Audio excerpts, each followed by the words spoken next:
Well, Oresti, thanks for joining us. Great to have you joining us at St John's. How has lockdown affected people in the city of Whittlesea Shire, and particularly the people you're working with at the Food Collective?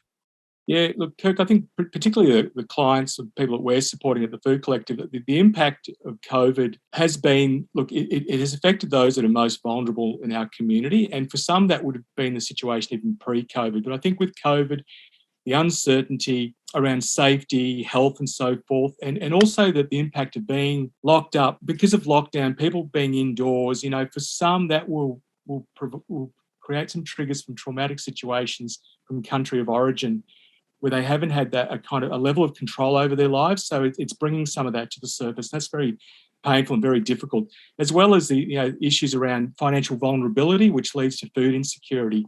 So those kinds of issues are accentuated even more in the situation that we're in. And so we're seeing that need and that demand increase for food in our community.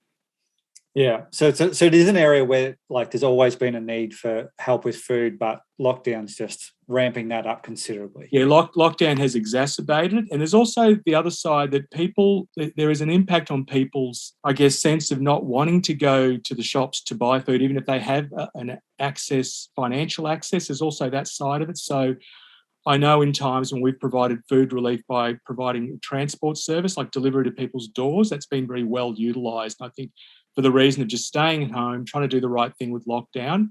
But there's also the financial, insecurity as well. I think, some of the government financial packages have helped, but as they have dropped off, it just exposes the vulnerability for the most vulnerable, which, predominantly it's those that have low to no income. And from that particular grouping, it would be people from asylum seeker backgrounds.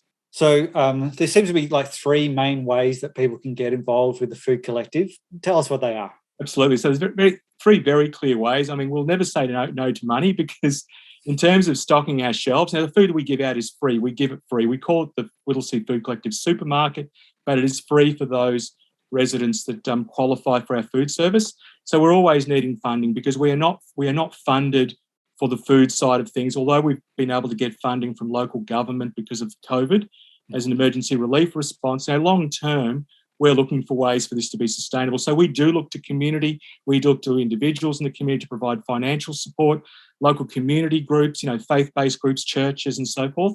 So financial contributions are very welcome, Kirk.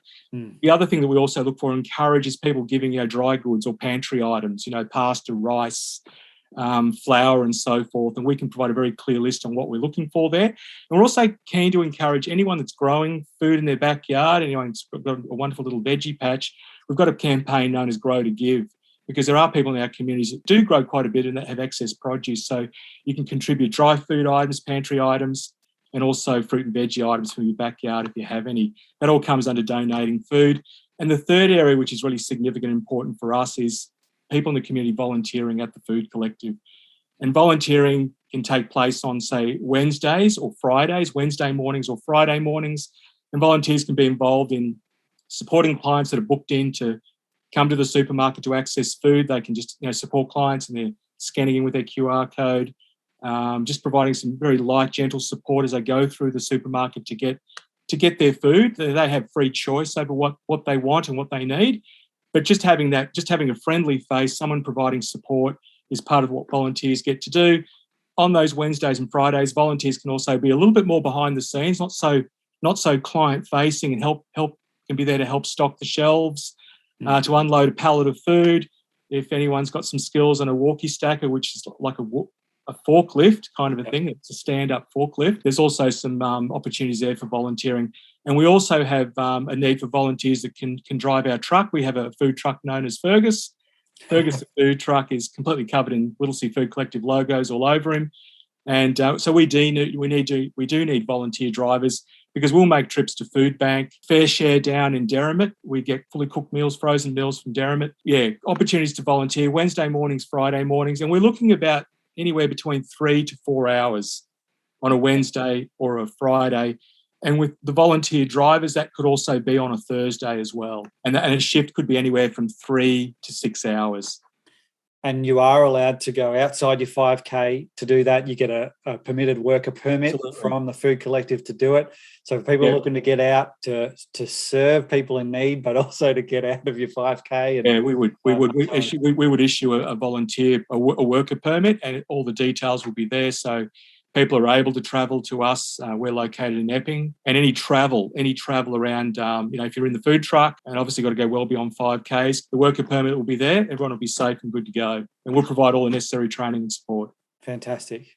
Now, Oreste, you're a follower of Jesus. How have you grown in your faith being involved in the Food Collective?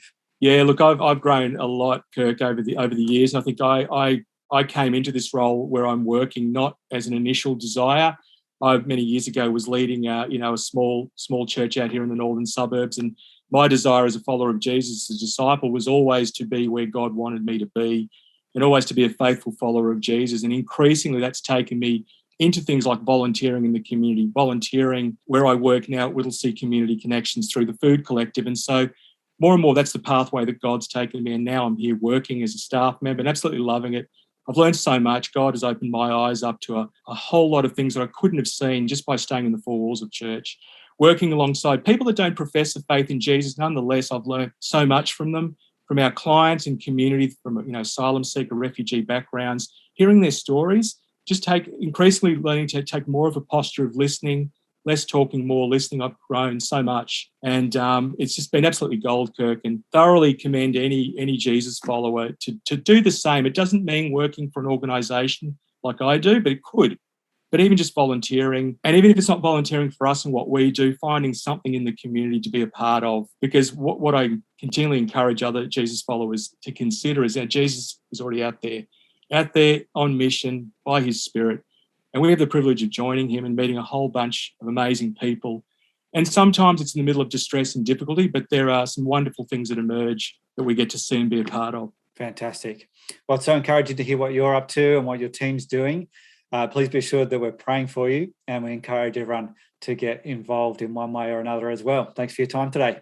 Thank you. Appreciate it. Good to have a conversation, Kurt.